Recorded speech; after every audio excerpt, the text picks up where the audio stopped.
All right. And he's gone.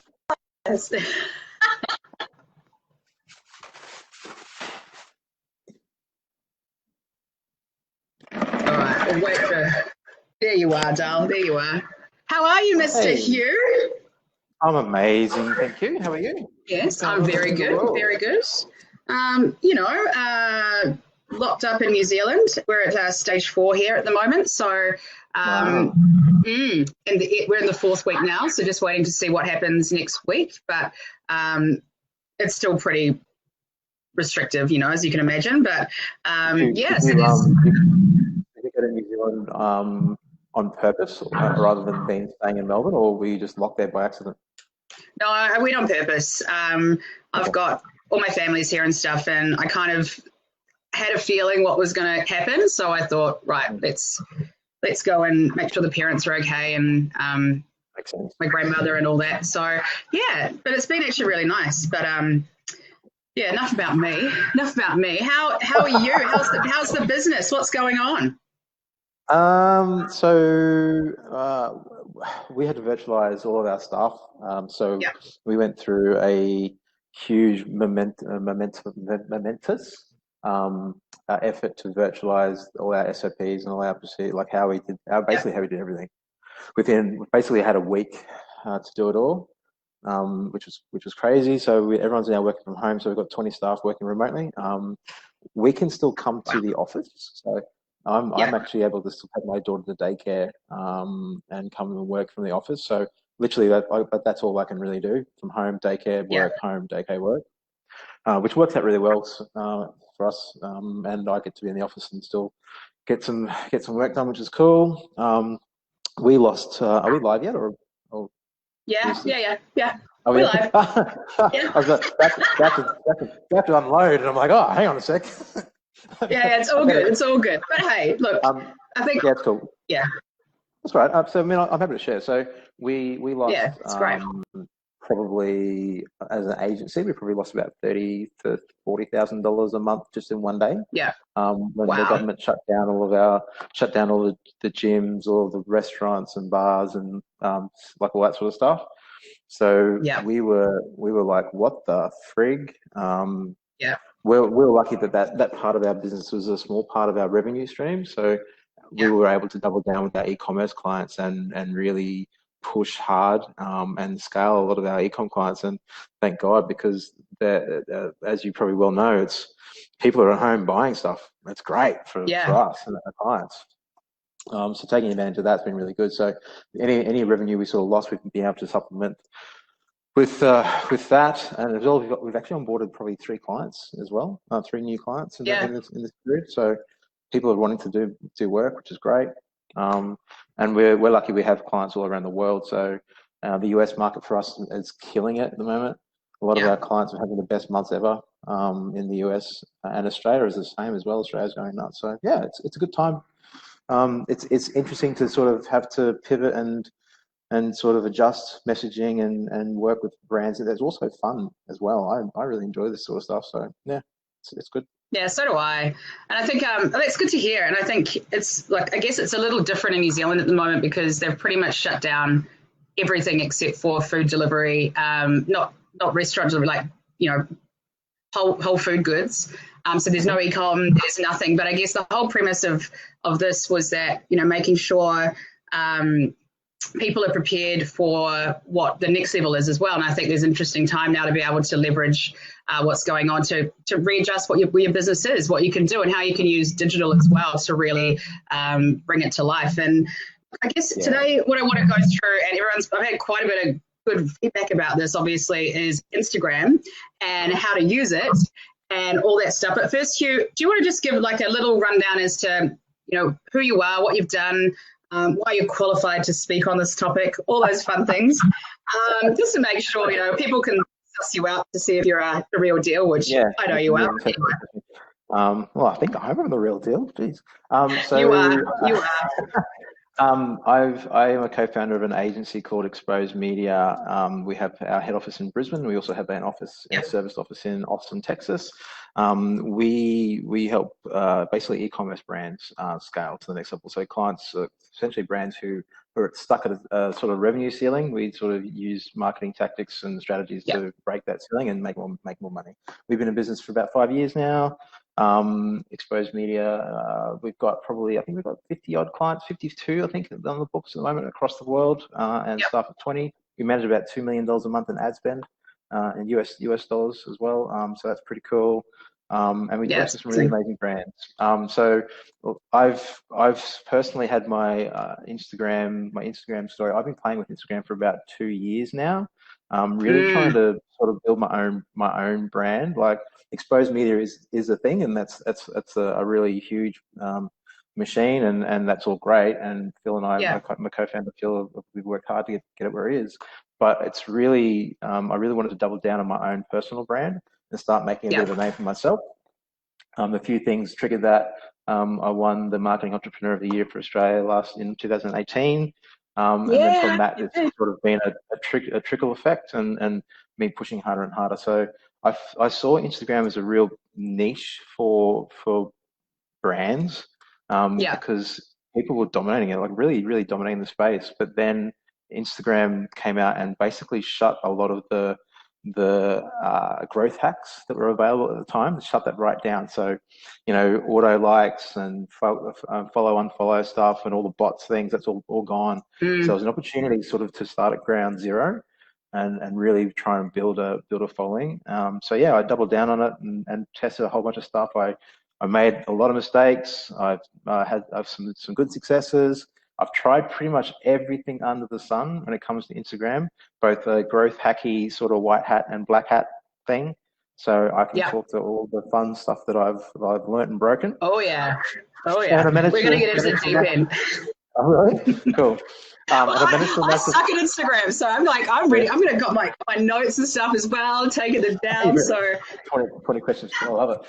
Yeah, I mean, I managed to get 25,000 followers, real followers, which is cool. My engagement rate was, and I'll talk about this in a bit, but my engagement rate was about 2.5%. Which for a follower my size is quite good. It's sort of average, but there's a few things that happened in the last couple of months, the last month at least, that's made my engagement drop a lot, which I'm glad I found out. So I'm happy to talk about that later. And we also help our brands, for our e-commerce brands that are with us. It's a service we also offer to help them grow their brands organically as well. Because it's all good. Amazing. Anyone can put money behind paid media, and that's part of, I suppose, one of the other things I saw such huge success for our clients when we put money behind Instagram.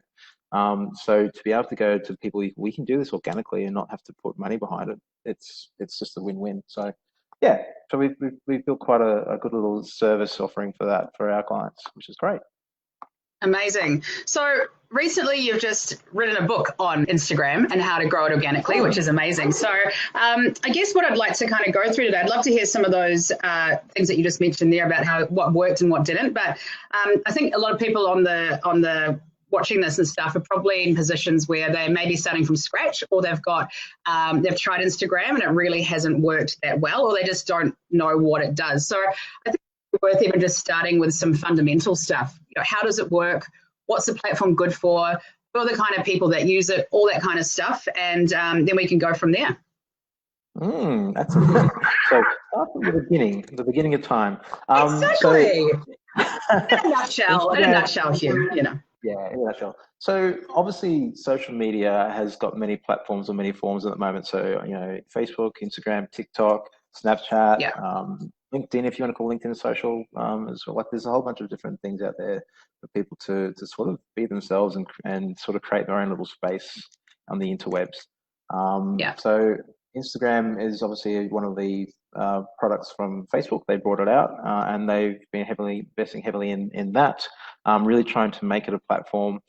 Now, I think for their words is a safe community for people to be themselves. I think that's actually one of their press kits somewhere, like that I was saying. So they see the platform as a really amazing place to connect people and sort of tell your story and get your story out to the world. It's an amazing place for brands to you know, have a window into letting people inside the brand and see what's going on, getting their story across, as I sort of said before, and you're really connecting and building an audience, or like a sticky community or a sticky following tribe of engaged followers that really want to consume your content. You can use the platform for anything, really. There's so many different things going on now. We've got IGTV, you've got stories, you've got shoppings now, virtual reality and augmented reality is now getting huge play on Instagram. They're investing heavily in trying to, because they have to invest heavily to try and keep up with the other trends. So, you know, the TikTok phenomenon now is going huge. And so they're really got to try and keep up with those sort of brands. You know, people say Instagram is dead, that you can't get reach. It's not true. It's just people don't really know how to use it to the best of the best of its ability. So how do we use it? Come on, that's the guts of it. I think. I know. It's quite. I say it's complex because it's not complex. It requires a lot of work. See, people, and this is probably true in a lot of things. People often don't show up and do the work. They just go, "Hey, I just posted a photo and I didn't get any likes." So that's probably one of the things and why people get turned off on it, because it's not an easy platform to gain notoriety or following, right? So you have to do the hard yards. So for instance, me personally, I literally spend an hour a day on my Instagram organically, like sitting. When I post, I sit for an hour just trying to create engagement, because that's what the platform craves. It's like Facebook. Facebook loves engagement. The more engagement a post gets, the more viral it goes. Exactly. Same thing plays with Instagram. I think it's really interesting with that, because I've been having this, I guess, with a lot of our clients now who aren't able to trade. I've been basically advising them to make sure they maintain their brand, they keep going and having conversations online, but the element of consistency with social media that you need to make it work in an organic strategy, I can't stress that enough. You have to be on it every day creating content. It's not a dip in, dip out. You do that, well, you know, whatever. It's just not going to happen. So I'm glad you said that, and you backed me up there. Good. Yeah, you're on the same page. And I'll be honest with you, I'm the victim of that as well. Like, you know, I'm a busy entrepreneur. I've got a busy agency, and I've got a home. I've got a 2.5-year-old at home, so I'm very busy. Now I know it's a bit of a cop out, but I am, and I don't post consistently enough, is what I should. And because I don't do that, my engagement suffers. So I know if I haven't posted for a week, that I'm not really going to get the traction if I posted every single day. So you are bang on. You've got to be consistent, and you've got to make sure you have. Don't just post content for the sake of posting content. Actually have a goal in mind, or have you know, an objective of what you're trying to achieve with the content. One thing that is the biggest thing I tell brands that we work with is don't make sure that you're posting content that your audience wants to see and consume. Otherwise, you're not going to get the engagement. So yeah, I mean, there's probably a heap of things we can talk about, and where do we all start? I suppose one of the things that I talk about is having 3 key pillars to Instagram. The 3 pillars are content, community, and hashtags. They're essentially the 3 things that you really need to understand about having to make Instagram work for you, and to build your following and build your audience and get that reach. If you don't do all 3, it's not going to work. If you do 2 out of the 3, not going to work. You've got to do all 3. Otherwise, you can't. You might as well just not do it. All right. Well, let's go through those pillars then, my friend, because obviously I think that's, you know, something that I'm keen to hear about. I'm not a great creative. I'm more the data person, so I'm really keen to hear about, you know, what content works, and also using Instagram. There's so many different applications within it. You mentioned Instagram TV. You mentioned, you know, there's stories, all that kind of stuff. So I'm going to throw it over to you. Give us the inside holy grail content, my friend. Content. Well, we always talk about content being king and all that sort of stuff, which is cool. But Instagram content is really down to, I touched on it before, your audience and your brand. So I say that Instagram is a human-to-human connection tool. So essentially, you have a human on one side and there's a human on the other side. So when you're creating content or trying to craft content, it needs to be authentic. You need to be able to convey trust. It needs to be real, and you know, and it needs to be you. If you try to be someone you're not on Instagram and like have that fake life of that selfie life, or in front of your Mercedes or whatever it is that you want to put flash off, people are going to disconnect and not engage with you, right? So what we're finding working really now, what's working now, is people who tell stories and show what's going on, be vulnerable, especially in these times, right? There's a lot of businesses that have closed down. A lot of business can't trade because of the lockdown. So show what's going on in your life, right? Be real in front of the camera or in front of the content you're posting, and that's going to get you the best cut through and make you actually have you resonate with your audience much faster and better resonance, because people are going to go, wow, this is a brand I really want to align with. So that's probably the key thing. The other thing that I'm finding is working really well now with content is essentially what we call micro blogging. So there's always been the big thing like, oh, what do I put in my captions? Well, if you just put a one line in your caption, that's great, but you're not really engaging or you're not really adding value to your audience. So while I like about creating like a micro blog on your caption, and so that accompanies with the video or the photo or whatever it is that you're posting. So people then spend more time on your actual post, reading your post and engaging with you. It's that actually helps the algorithm. So because it actually gets more time on site as such. Smart. See? Yeah, totally. So yeah, and then the other thing that you can do as well is promote engagement, because we touched on before how the more engagement you get on your posts, the better it's going to be. So ask questions, right? Try to connect with your audience. That's how really to cut through that content gap, and actually will start getting people to really start following and want to engage with your content. The next thing is stories. Instagram stories is huge and a really amazing opportunity to be short, sharp, and give you insights. I often refer to stories as your own virtual reality TV show. So essentially, document what's going on in your life. And you can use stories to your advantage because you can tag people, you can tag locations, you can use hashtags in stories. All of these things people search for on their Explorer. They search for location stuff. They search for hashtags. They search for people who are tagged and stuff. So it's other ways to get your content out on that feed and really start spreading the love as such. IGTV is still really big. People don't use it much to the advantage because it's a bit of a weird thing. But what Instagram are doing now is letting you actually to create that IGTV, and you can actually have up to 30 minutes on IGTV. So it's almost like a YouTube channel, essentially. That's how Instagram was going to take it. And what they're doing now is they're actually letting you take 15 seconds of your IGTV and use that as part of your story to promote the people to watch the follow IGTV. Through. Smart. So yeah, so it's a really good way if you want to hold an audience for any more than longer than 15 seconds for stories. I highly recommend using IGTV. And are there a lot of people consuming content on it though at the moment? Do you think? Yeah. On IGTV, yeah. IGTV, yeah. See, the thing is that people don't actually search for IGTV stuff, right? So like, that's what I mean. Like people don't really engage with it, but now you can start putting it into your feed and start putting it in stories. You can actually get people to it. So you can actually start leading people to your content. And I often do it by, obviously flicking through people's stories. I'm a story person. I'm not really a feed person. So I can flick through a story and then I'll see an IGTV story and I'll click on it and then I'll watch 5 minutes or 10 minutes of what the person's talking about, if that person is someone I'm following or want to engage with. So it's a great way to sort of get a message across that you can't really in your feed.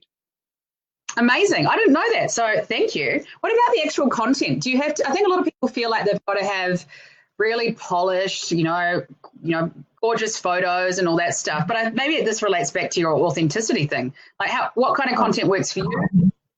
Raw and real content is the most cut through. Funnily enough, and I don't know, I haven't come up with any sort of hypothesis around this, but whenever I post a quote, like an entrepreneurial quote on my feed, the engagement just goes through the roof. Like it literally just goes nuts, more nuts than if I post a photo of my 2-year-old. She's cute, right? But people love the memes. Like people love that content. So, one of the things that's important is that's all cool to put this content out, but use your analytics in the back end of Instagram. So you have to, it's sort of going to step sideways here a little bit. When people if you have a personal Instagram account, switch it to a business account straight away, because if you switch it to a business account, it's really easy to do under the settings on your Instagram, go to settings accounts, because you actually get analytics and in-depth analytics, and you can actually start tracking engagement on your posts, when the best engagement time is, what content's working, what's not working. So then you know what to do more of. So if you see that you start posting memes or quotes or photos of your 2-year-old or photos of the beach, and that's doing better than any other photos, then that means that you need to start planning more of that content. Hugh, there's just a question that's come up on there about using personal content from I guess where you're at too. So what's your I guess mixture of using personal / business / all that kind of stuff? What would you recommend around there? Cool. So there's a couple of things here is we and goes down to sort of the base persona of your ideal client and the usual marketing speak. Yeah. When we start doing our Instagram strategies, we talk about client personas, like who they want to target. Really, what you can break it down is you can actually have sort of content pillars as well. So for me personally, my Instagram, I have really four content pillars I need to create. An entrepreneurial content, so because I want to be sort of a thought leader or an educator in entrepreneurism and so forth. Facebook media buying, that space. E-commerce and personal. So I actually have a personal mix in here, because people just don't want to have their feeds flooded of me talking about entrepreneurial stuff and Facebook ads and how good we are at doing business. They actually want to know I'm a real person as well. So it also gives vulnerability feedback. So I have these 4 pillars, and so every content I post has to relate back to one of these pillars. So now I make sure that I mix it up enough so that basically my feed is a little bit of this, a little bit of that. And going back to, this is a good segue into that engagement rate. So before I started doing my book launch, if you look at my feed was very much a good mix of entrepreneur / Facebook / my life. I went and I had a 2.5% engagement rate. I went really hard on my sales pitch for my book. Buy my book, sign up, buy my book, buy my book. My engagement rate went down below 1%. Ah, interesting. So living proof that if you push too hard on stuff that people don't want to talk about or engage with, you're going to screw yourself up. Now, I thought I'd be smart and I'd try and mix in some stats about Instagram and, like, you know, Instagram's got 24 billion users, but no one really gave a flying toss. Yeah. And I think that's so true, because, sorry, go here. So even though I sold a lot of books, like I got a bestseller on Amazon for it, which is great, but my actual Instagram account suffered for that. So, and I think this is going to be a nice segue into community, because I've been talking about this to clients at the moment too. It's that in this time where things are so uncertain, a lot of people are really suffering. I'm advising clients to be more of, you know, add value where you can, and just be there, support. Don't by any means go and go sell, because you are going to lose people. You're going to look like you're taking advantage of a situation. So let's go into the community pillar and talk about why that's important, how that works from an Instagram standpoint. Sure, cool. So community, when we talk about community, is essentially your community, your tribe, or the people who are following you, because they really are your community. They're your audience. So you need to respect them, and you also need to find more of them. So you are bang on about adding value. We're actually talking to a lot of clients at the moment who are bricks and mortars and also have online stores, but they have to shut the bricks and mortar of their storefronts. So what they're actually doing is doubling down on content now, and actually doing a lot of this stuff, like interviewing people and trying to get their clients, like their influencers, on camera and talking and creating content that their audience or their community want to engage with. So that's one way to sort of keep your community loyal. Give them what they want and more of it, and double down on it, especially now. But the other side of the community is also being a good citizen, right? Having conversations. Again, like this, communicate with people. Yeah. So, you know, we touch on that persona stuff. Like we often get our clients to break down with their ideal customers what influencers are they following, what hashtags are they following, what blogs are they reading, what podcasts are they listening to, what books are they reading, and then that allows us to then go and try and find accounts that are sort of leaders in those space who are using those hashtags or authors of those books, and then go to their accounts and then start adding value onto their posts, and not just going, oh, if they see a post and go, oh, hey, that's a really good post, good photo, that's not adding value. You want to actually communicate and give your opinion.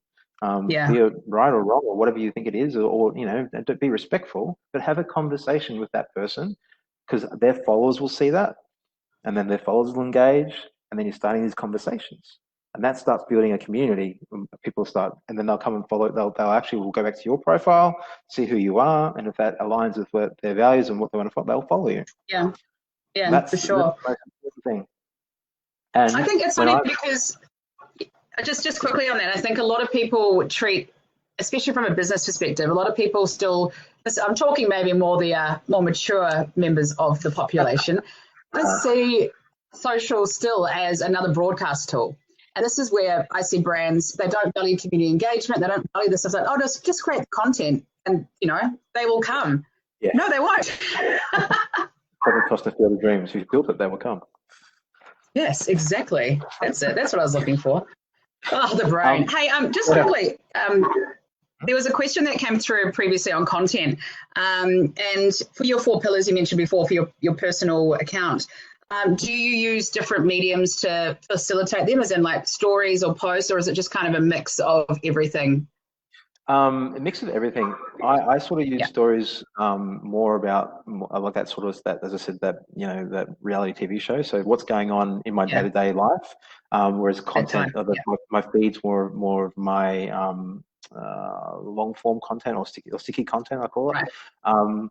I use stories a lot to reshare, and that's the other part of the community side of it. So, yep, so I'll reshare people's stories or their posts as stories and tag them and say, oh, well done, Katya, that's an amazing, like, I totally agree with that, blah, blah, blah. So it's like giving a shout out. Again, that's a way of creating engagement and community. I think that's a really important part of that. The other side of this, and something that starts to get a little bit tricky, you can actually create, and depending how bad you want it, like how much work you want to do for yourself, you can actually create different accounts. So say you, I'm just gonna choose the med spa route, right? So I'm just going somewhere a little bit on. Yeah, and I'm like, all right, here we go. Here's the real story behind it. Okay. Yeah. So you can create basically you can have your own personal brand account. So Hugh Rees is a brand, but I can also create an account that's going to really resonate with owners of med spas, right? And you can be just punching content out, and then on my personal one, I'll be having a little bit of content every now and again from that med spa account. So you can be building this specific account, and then cross-relate that back to my personal account, so that I'm the authority in the field, right? Yeah. So this account specifically, So that's another way of doing it, and I could go talk about that for hours if you wanted to, but it's a lot of work, but it's a really good way of actually building out these platforms that will speak directly to your clients, while still having your personal brand account on the other side for people who are in that space. Granted, if you're a med spa owner, there's probably no point in doing that. But if you're an agency or someone who wants to deal directly with, like, that's a good way to run with that. Sorry, that's a side tangent. No, it's great. I'm loving it. Now I'm getting the real juicy stuff. No, and I think, look, the whole point of that too is just, I keep talking to people about leverage as well, and even if you've built these communities or you haven't, or you've got, people who are actually aligned with some of the things that you're doing, leveraging your audiences and, again, community, just making sure you're sharing relevant content, you're, even doing what we're doing, having discussions that will go to both audiences. There's so many ways you can cross over. You don't need to just go at it alone and try and build a community from scratch, because that is going to either not work or take a bloody long time. Yeah. A long time. Just on that as well, and sort of to give it context, right? So I mentioned it before that I spend an hour a day on that community side of it. Yeah.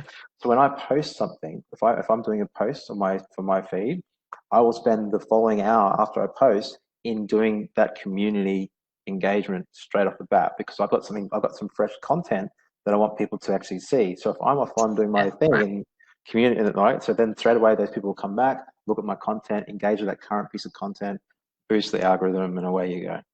That's just a little tip. That's awesome. Oh God, so many good nuggets.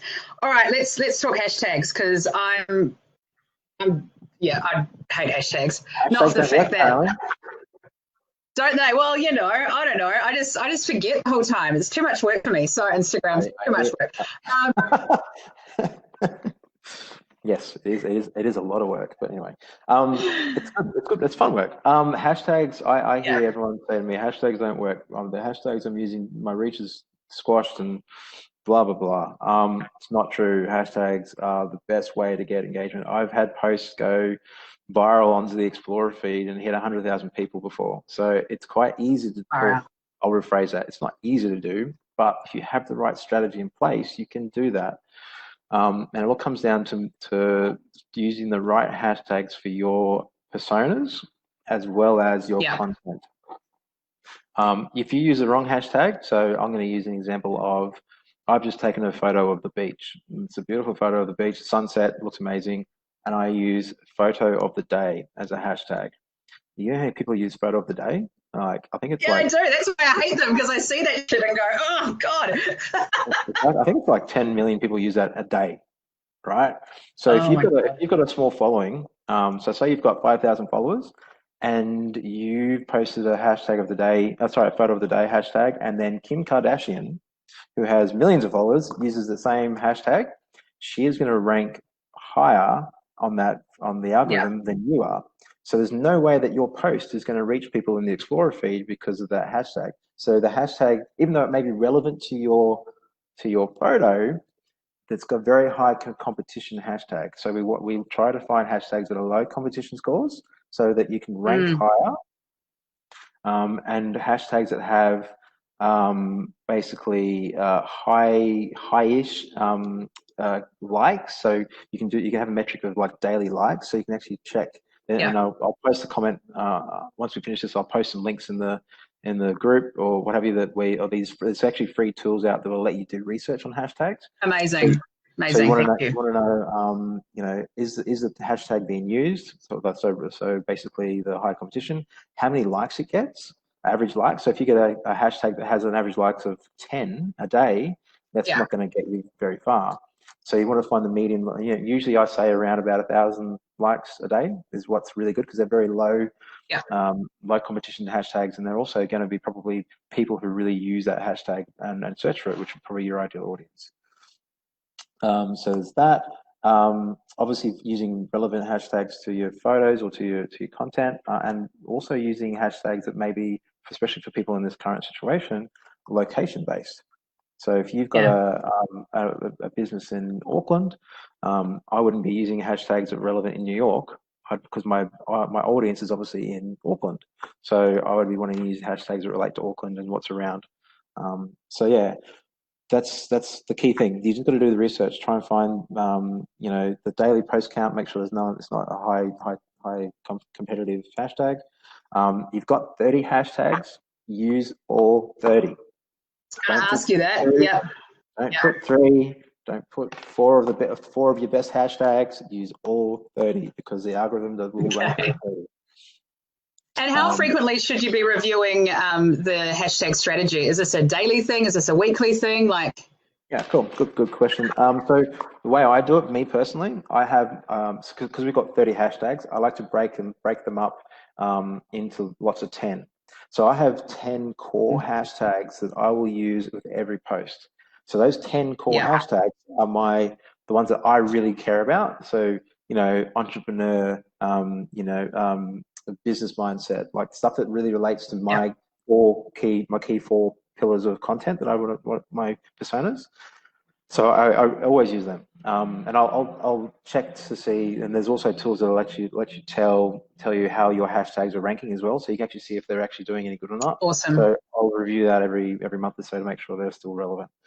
But then I'll use the other 2 sets of 10, and then I'll break them up for content related to what I'm posting. So if it's a content about my daughter, father of the day, daddy daycare, whatever. You know what I mean? Like, it's related to the content that I'm posting, the audience we're trying to find.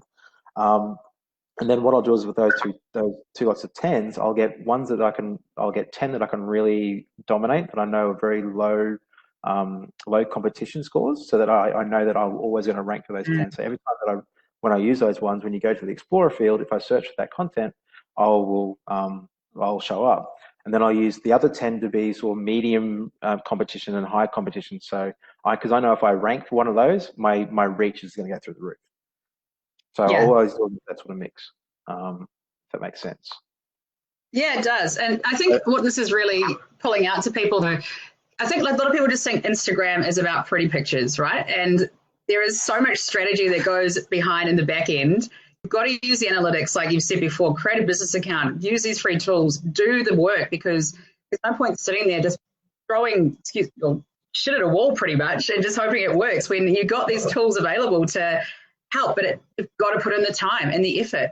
And correct. Yes, it's hashtags. I set hashtags like SEO for your Instagram. So basically, that's what people are searching for, and the way that the algorithm works as well. So say that I'm searching for, let's just say, landscapes. I like to go into Instagram and find pretty photos of beaches and forests and mountains and stuff around the world that I want to travel to.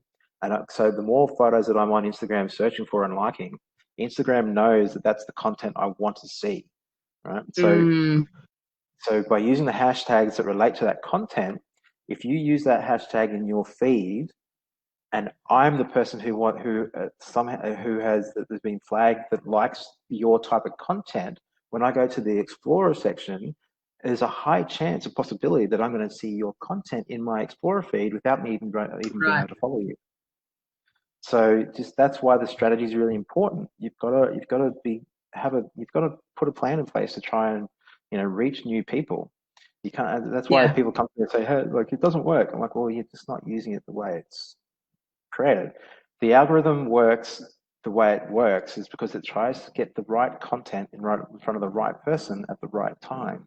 You just need to figure out how to make sure that you are putting your content in front of the right person at the right time.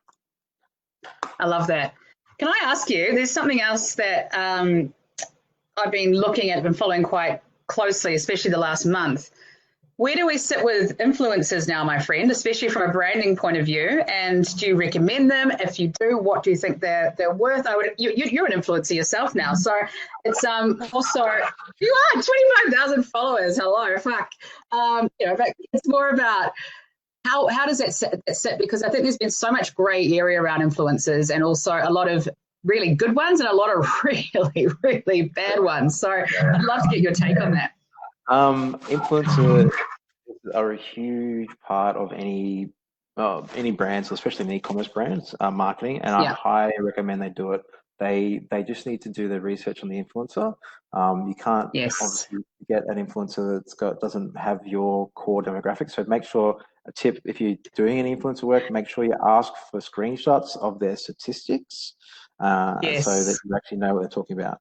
Now, this is a very real topic of conversation because the big influencers don't work. So don't go for someone who has 1 million followers or even 25,000 followers. I can guarantee you that if a brand comes to me, I'm probably not going to have as many people as they want, and my engagement rate's only 2%, right? 2.5%. If you find an influencer who has an engagement rate of like 8% and their audience is perfect for your brand, that's the sort of influencer that you want to go for. So that's what the micro influencers, Is that right about just about to say that word. That was the next word out of my mouth. Micro influencers. More niche relevancy. Yeah. Huge breakthrough with micro influencers. So I'll even use a current example. We're working with a startup skincare brand in the US. So I've been with them for 6 months. They invested very heavily with us in terms of paid media to start with. Like looking, $10,000, $20,000 a month in media straight out of the gate.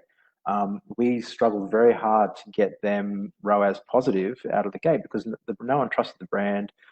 It was especially skincare. Like everyone's very, what are you putting on your skin? That's a whole different kettle of fish. But wasn't until we started really pushing them to start working with micro influencers that it really changed the needle for their return. So they were starting to reach out to influencers who had 4,000 people, 5,000, 10,000 people. Yeah. And they were seeing a huge uptake in influence and in sales coming from when those influencers were posting.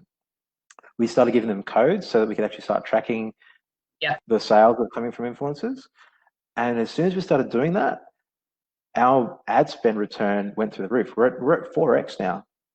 6 months later, 4x for the brand, and just through them using their influencers strategy. The plus side is we can also use the content in paid media. So we know that the content works really well. So we'll take that as part of the release or the engagement, and then use that and put money behind it, and away we go. It's huge, amazing. Have you seen any drop in the last month with influencer usage or anything like that? Do you think it's a trend that's going to be maintaining? I've just seen a couple of things pop up, which I think is just fear mongering, but I'm really interested to see if you think this is going to kind of further drive that influencer, I guess, influence. Terrible. The trends that we're seeing is that influencers that were usually like very much lifestyle focused are now stuck at home. Taking selfies themselves in their bedrooms, which obviously where everyone is right now because we're all stuck at home. So I think it's going to be really tough for influencers who had it easy before because they had such a really that's a good thing for us, not only as marketers, but it's a good thing for brands because now you can actually get good value for dollar. Like if you're paying for influencers, 100%. So and that's another thing too. Payment. Like I think a lot of people don't realize that a lot of this stuff is sponsored content. Like it's actually paid for. It's not, you mentioned before having an influencer that is relevant to your brand. I can't stress that enough. Like don't go and get Kim Kardashian because you think she's got lots of followers and whatever. It'll cost you probably $500,000 or something, but you ain't going to get the return. Also the fact that I think brands need to realize that a lot of these are paid placements. It's not just, hey, send product and wish away.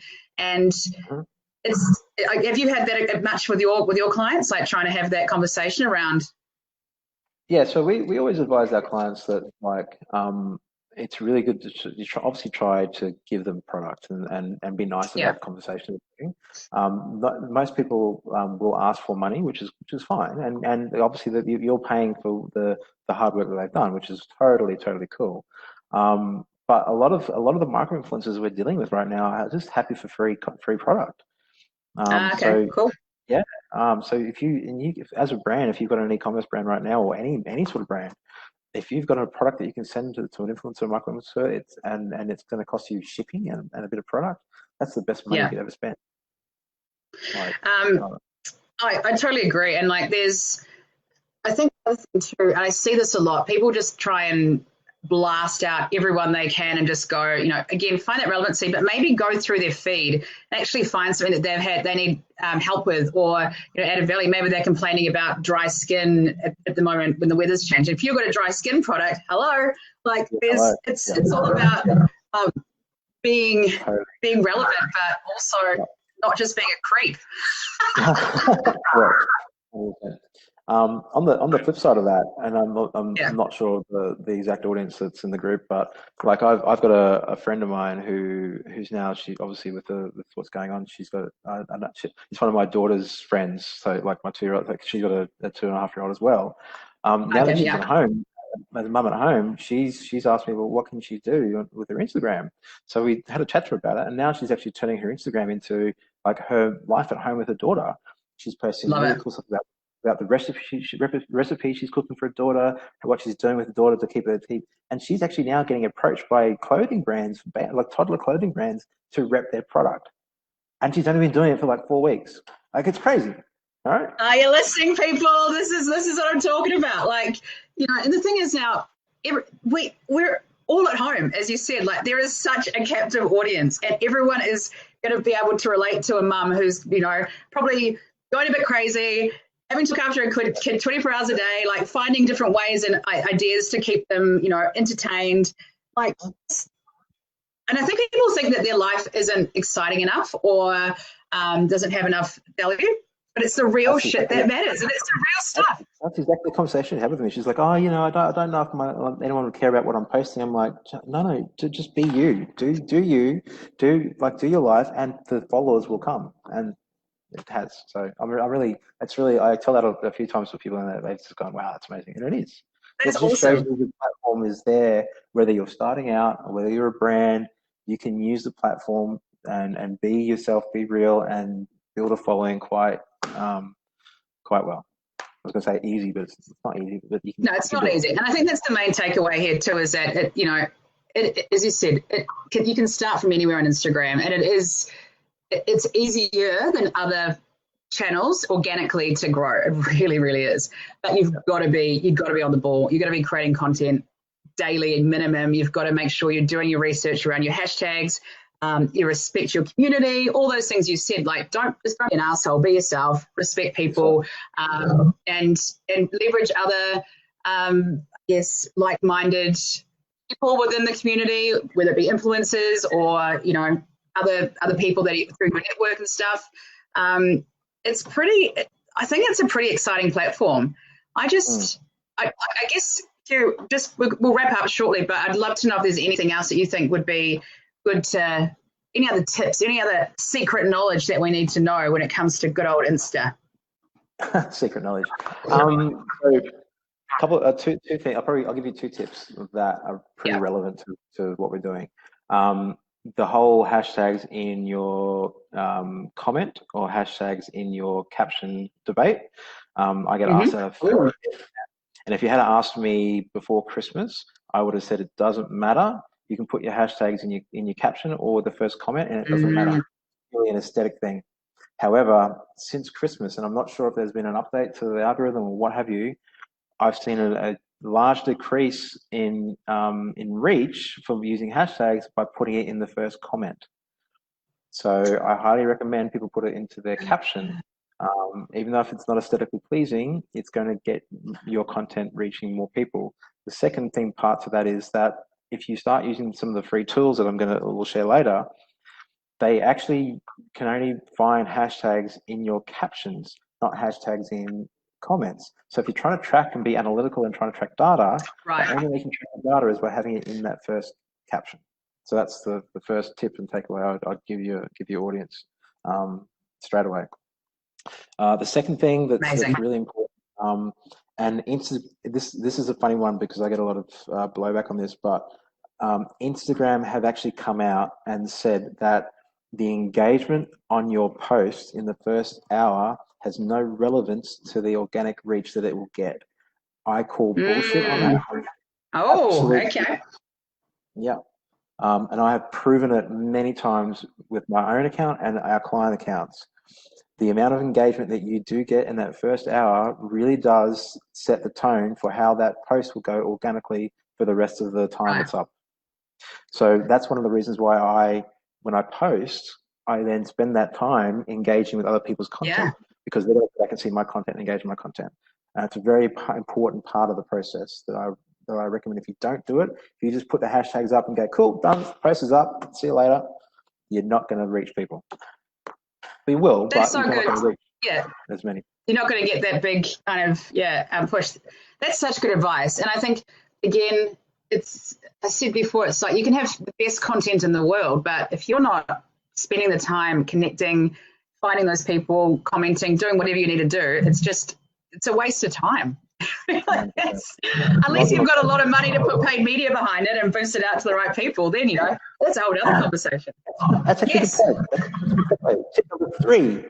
I would highly recommend, and by all means you don't have to, but if you can afford to, put $5 a day, $2 a day, whatever you want to do, whatever you can afford, and actually in the app and sponsor some content because you will get followers and engagement. Like I think we did one for a client 2 weeks ago. It was I think it was that skincare brand. We put $5 a day for 7 days. It cost them $35, and they got like 400 followers from that paid campaign.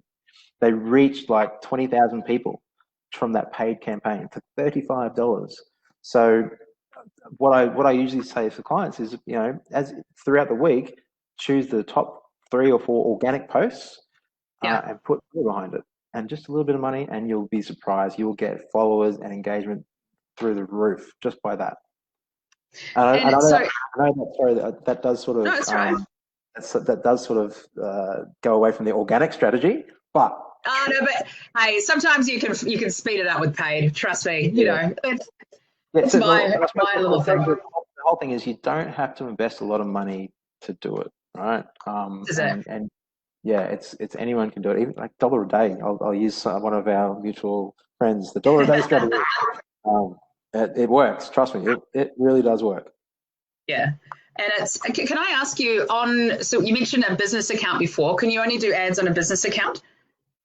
Yes, I believe so. I think so too. I'm not too sure about that. I've tried it without a business account. So it's because it actually has to fair enough. Page. To an ad account. Yeah. Yeah, to an ad account. Yeah. Yeah. So that's the other thing. Like there's so many little tools that if you just turn it around and use the data and analytics to boost it out. And if you're like, there's basic targeting, like you can, if your friend before, if she's got, you know, mums with kids from 0 to 2, you can target that, you know, like there's things that you can be really specific about. But it doesn't have to be, you know, brain surgery. I was going to say brain science then. Like, Jesus. And actually, I'll be honest with you, the actual targeting in the actual Instagram app and how it's set up is really easy to use. Simple. It's actually way easier to use than the Ads Manager. So anyone can do it. Honestly, that's amazing. Well, young man, thank you so much for giving us your hour today. That was incredible. I've had already some awesome feedback of people saying you're fabulous. So, thank you so much. And what we'll do is send us or comment those tools as well. That'd be amazing.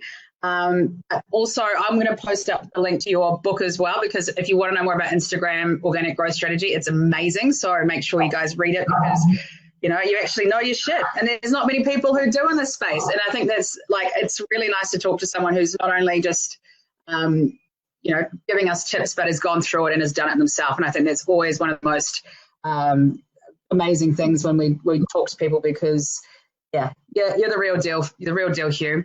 Thank you so much. I appreciate your time. Yeah, of course, man. And look, all the best. Keep talking. If you need any help from anyone in here as well, just put it out there. And I hope to keep in touch, and we'll talk soon. Thank you so much. See you later, guys.